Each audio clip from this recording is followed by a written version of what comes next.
এতক্ষণে আপনারা বিভিন্ন জায়গা থেকে কাট আপ শুনেছেন, কিন্তু আজকের আমি যে কাট আপটা দেবো সেটা কিছুটা আলাদা। আর এরপরে সিভিক ভলেন্টিয়াররা তাদের কাট আপ সম্পর্কে একটি আইডিয়াও পেয়ে যাবে। সম্পূর্ণ হল ফেরত আপডেট আমার ধারণা অনুযায়ী কাট আপ কত উপস্থিতি ডিটেলস তথ্য আপনাদের কাছে পৌঁছে দেবো এই ভিডিওটির মাধ্যমে।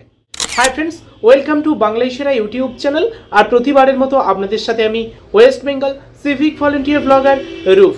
বন্ধুরা, আপনারা অনেকেই প্রশ্ন করে জিজ্ঞেস করছিলেন যে কাট আপ কত যাবে। ক্যাটাগরি ওয়াইজ আপনাদের কাট আপ আপনাদেরকে জানাবো, তাও কিন্তু সম্পূর্ণ আমার ধারণা অনুযায়ী, কারণ এখনো পর্যন্ত কেউ কিন্তু সঠিকভাবে কাট আপ কত যেতে পারে সেটা কেউ ঠিক বলতে পারবে না। তাই সম্পূর্ণ যে যার নিজের মতামতটাই প্রকাশ করছে। তো সেই রকম একটি হল ফেরত যে সমীক্ষা বা যে বিষয়গুলি আমি অ্যানালিসিস করেছি তার উপরে কিন্তু এই ভিডিওটি হতে চলেছে। ওকে, এটা সম্পূর্ণ আমার ধারণা অনুযায়ী ক্লিয়ার।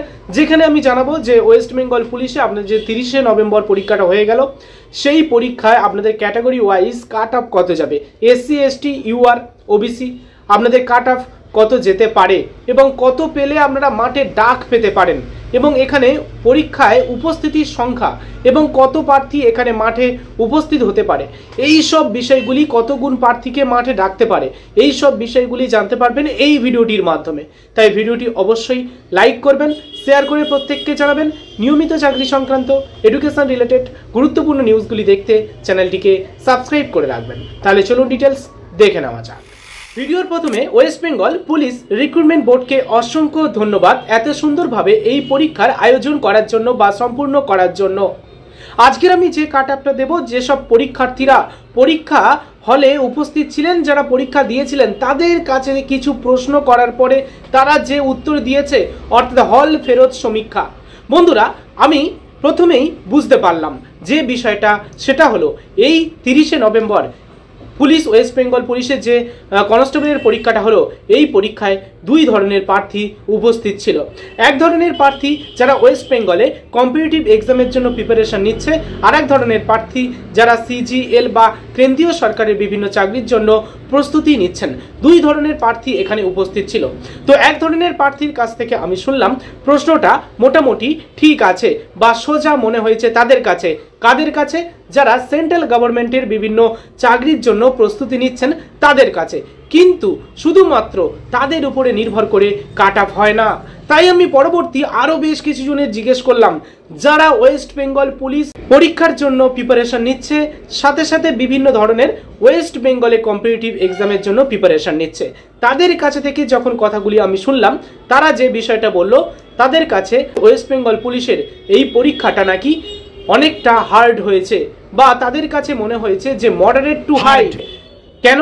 তার কারণ তারা বিগত বছরের ওয়েস্ট বেঙ্গলের যেসব প্রশ্ন ছিল, যেমন ধরনের প্রশ্ন এসেছিল, সেই সব প্রশ্নের মানের উপরে নির্ভর করে বর্তমান এই পরীক্ষার জন্য প্রিপারেশন নিয়েছিল।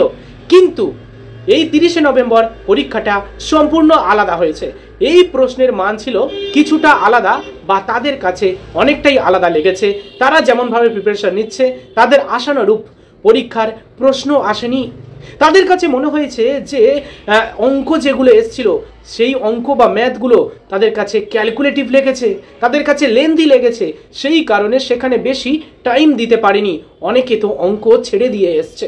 এছাড়া ইংলিশের ক্ষেত্রে বেশ কয়েকটা প্রশ্ন সহজ থাকার পরেও আবার বেশ কিছু প্রশ্ন ইংলিশে ছিল অনেকটাই কঠিন।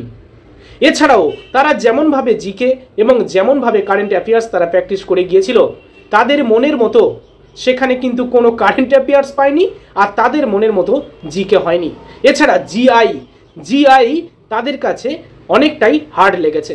যারা ওয়েস্ট বেঙ্গলে কম্পিটিটিভ এক্সামের জন্য প্রিপারেশন নিচ্ছে, বিশেষ করে ওয়েস্ট বেঙ্গল পুলিশের যারা পূর্বের প্রশ্নের উপরে নির্ভর করে বা সেই প্রশ্নের মান অনুযায়ী প্র্যাকটিস করেছে, সহজ লেগেছে তাহলে কাদের?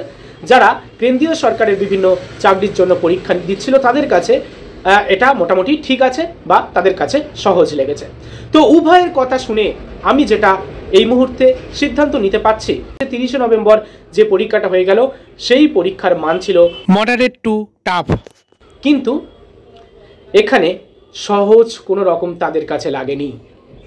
ওকে, আর যাদের কাছে সহজ লাগেনি, এই রকম পরীক্ষার্থীর সংখ্যা অনেকটাই বেশি ছিল। তো সেক্ষেত্রে এখানে কিন্তু কাট অফ অনেকটাই লো হবে বা অনেকটাই নিচে নামবে। এবারে চলে যাচ্ছি পরবর্তী যে বিষয়টা, কাট অফ বলার আগে আরও একটি বিষয় আপনাদেরকে বলে রাখি। পরীক্ষা হলে যারা পরীক্ষা দিতে গিয়েছিল তাদের কাছ থেকে শোনা গিয়েছে যে যত সংখ্যায় ফর্ম ফিল আপ হয়েছে, অর্থাৎ 10 লক্ষের মতো, এরকম ধরা যাচ্ছে প্রায় 10 লক্ষের মতো ফর্ম ফিল আপ হয়েছে, কিন্তু 40% কম উপস্থিতি ছিল এই পরীক্ষায়। যদি এখানে 10 লক্ষ ফর্ম ফিল আপ হয় তাহলে কিন্তু এখানে মোটামুটি 6 লাখের মতো এই রকম পরীক্ষার্থীরা উপস্থিত হয়েছিল। মানে বেশিরভাগ এক্সাম সেন্টারে সিটগুলো ফাঁকা পড়েছিল, ঠিক আছে, অনেকে পরীক্ষা দিতে আসেনি, সেক্ষেত্রে অনেক কম প্রার্থী এই পরীক্ষায় উপস্থিত হয়েছিল।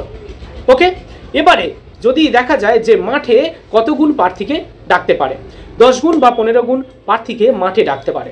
যদি 6 লাখ এই রকম প্রার্থী এই পরীক্ষায় উপস্থিত হয়ে থাকে তাহলে আমার ধারণা অনুযায়ী 1 লাখ বা তার একটু বেশি কম বেশি এই রকম প্রার্থীকে কিন্তু মাঠে ডাকতে পারে।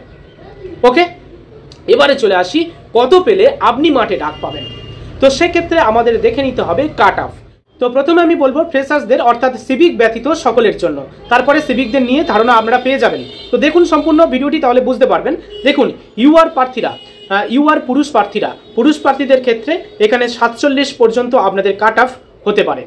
নেক্সট ওবিসি বি প্রার্থীদের ক্ষেত্রে 45 কাট অফ আসতে পারে বা তার প্লাসও হতে পারে। এবারে ওবিসি এদের ক্ষেত্রে 43 থেকে 44 এইরকম একটি কাট অফ থাকতে পারে। পরবর্তী এসসি যারা পুরুষ প্রার্থী আছেন তারা 40 কাট অফ পেলে তারা মোটামুটি 40-এর মতো তাদের কিন্তু কাট অফ আসতে পারে, ঠিক আছে, বা 40-এর একটু কম বেশিও হতে পারে। এবারে যারা এসটি প্রার্থী আছেন তাদের 37-এরও কম কাট অফ আসবে, 37-এরও কম কাট অফ আসবে এসটিদের, এবং 25-এরও কম কাট অফ আসবে ইডব্লিউএসদের। ওকে, এটা গেল পুরুষদের। আর মহিলা যেসব প্রার্থী আছেন সিভিক ব্যতীত, তো মহিলা প্রার্থীদের ক্ষেত্রে ইউআরদের কাট অফ আসবে 43, ওবিসি বিদের 38, ওবিসি এদের 36, এসসিদের 30+ কাট অফ আসবে এবং এসটিদের 25+ এরকম কাট অফ আসবে বা 25 এরকম কাট অফ আসবে, আর ইডব্লিউএসদের 20-এরও কম কাট অফ আসবে। ওকে, তাহলে এতক্ষণ যে কাট অফটা আপনারা অনস্ক্রিনে দেখলেন বা আমি যে কাট অফের কথা বললাম সেই কাট অফটা নতুন প্রার্থীদের জন্য অর্থাৎ সিভিক ভলেন্টিয়ার ব্যতীত। কিন্তু সিভিক ভলেন্টিয়ারদের জন্য কত কাট অফ যাবে? তো সেক্ষেত্রে বলে রাখি, আপনারা যে অনস্ক্রিনে যে কাট অফটা দেখতে পাচ্ছেন এর থেকেও অনেক কম কাট অফ উঠবে আপনাদের, আর সেই কাট অফেও আপনারা মাঠে সুযোগ পাবেন। তার কারণ আপনাদের 15% রিজার্ভেশন আছে এবং আপনাদের কম্পিটিশনটা হবে শুধুমাত্র আপনাদের মধ্যে, অর্থাৎ সিভিক ভলেন্টিয়ারদের মধ্যে কম্পিটিশনটা হবে। যদি আপনি ইউআর সিভিক ভলেন্টিয়ার হয়ে থাকেন সেক্ষেত্রে আপনার কিন্তু কাট অফটা আরেকটু কমবে, অনস্ক্রিনে দেখতে পাচ্ছেন যে কাট অফ তার থেকে আরেকটু কমবে। আপনি যদি ওবিসি এ কিংবা ওবিসি বি সিভিক ভলেন্টিয়ার হয়ে থাকেন তাহলে আপনার কাট অফটা আরও কমবে। ওকে, আপনি যদি এসসি এসটি সিভিক ভলেন্টিয়ার হয়ে থাকেন সেক্ষেত্রে আপনার কাট অফটা আরও কমবে। তাহলে বুঝতে পাচ্ছেন কেমন কাট অফ যেতে পারে আপনাদের। আশা করি একটি আইডিয়া আপনারা পেয়ে গিয়েছেন। এরপরেও আপনারা যদি আমাকে কমেন্ট করে জিজ্ঞেস করেন, আমি দেখব, কমেন্ট বক্স চেক করব, সেখানে যদি আমি দেখি আলাদাভাবে যে সিভিক ভলেন্টিয়ারদের জন্য কত কাট অফ যেতে পারে তা নিয়ে কিন্তু আমি প্রপার আলাদাভাবে মানে একটি সিঙ্গেল ভিডিও করে দেবো শুধুমাত্র সিভিক ভলেন্টিয়ারদের জন্য, এবং কত নাম্বার পেলে আমরা মাঠে ডাক পাবেন সিভিক ভলেন্টিয়াররা সেটাও আমি পরবর্তী ভিডিওতে বলে দেব, এবং মাঠে আপনাদের কেমন কি হতে পারে এই বিষয়টাও পরবর্তী আমি বলে দেবো শুধুমাত্র আপনাদের কমেন্টের উপর নির্ভর করে। তাই যদি আপনারা সিভিক ভলেন্টিয়ারদের উপরে বেস করে একটি সিঙ্গেল ভিডিও দেখতে চান কমেন্ট বক্সে অবশ্যই কমেন্ট করে জানাবেন। ওকে, তো যাই হোক, এবারে অনেক এই ভিডিও শেষে বলে রাখি, এবারে অনেকে বলবে না আমি 60টা প্রশ্নের উত্তর দিয়েছি, 65টা প্রশ্নের উত্তর দিয়েছি, 70 নাম্বার আমি তুলতে পারবো। সেক্ষেত্রে আপনাদের লেভেলটা আলাদা ভাই, আপনাদের বিষয়ে আমার অতটা ধারণা নেই। আপনারা সেন্ট্রাল গভর্নমেন্টের জন্য হয়তো প্রিপারেশন নিচ্ছেন, সেক্ষেত্রে আপনারা ভালো মানের প্রিপারেশন করেছেন, সেক্ষেত্রে আপনাদের লেভেলটা অনেকটা হাই, আপনারা অনেক বেশি নাম্বার তুলতে পারেন। কিন্তু শুধুমাত্র আপনাদের বিষয়ের উপরে নির্ভর করে তো হবে না, একটা মাঝারি হিসাব, একটা এভারেজ, একটা গড় হিসাব দেখা হবে, ভালো খারাপ সবার মিলিয়ে একটা মাঝারি হিসাব দেখা হবে। সেই কারণে আমি মাঝারি যেমন কাট অফ যেতে পারে আপনাদের সেই কাট অফটা জানিয়েছি। ওকে, ধন্যবাদ। তো এক্ষেত্রে আপনাদেরকে বলে রাখি, দেখুন যারা মনে করছেন যে আপনারা 45 হয়তো পাবেন তারাও কিন্তু হাল ছাড়বেন না, অবশ্যই প্র্যাকটিস করবেন। যেসব ওবিসিরা ভাবছেন যে আপনারা 40 পাবেন হয়তো টেনে কষে, তো সেক্ষেত্রেও আপনারাও হাল ছাড়বেন না। আর যেসব এসসি এসটিরা ভাবছেন যে আপনারা 35 থেকে 40-এর মধ্যে পাবেন, তারাও হাল ছাড়বেন না। ওকে, এটাই জাস্ট বলার বিষয়। তো ভিডিওটি যদি ভালো লেগে থাকে অবশ্যই লাইক করবেন, শেয়ার করে প্রত্যেককে জানাবেন। নিয়মিত চাকরি সংক্রান্ত এডুকেশন রিলেটেড গুরুত্বপূর্ণ নিউজগুলি দেখতে চ্যানেলটিকে সাবস্ক্রাইব করে রাখবেন। ধন্যবাদ।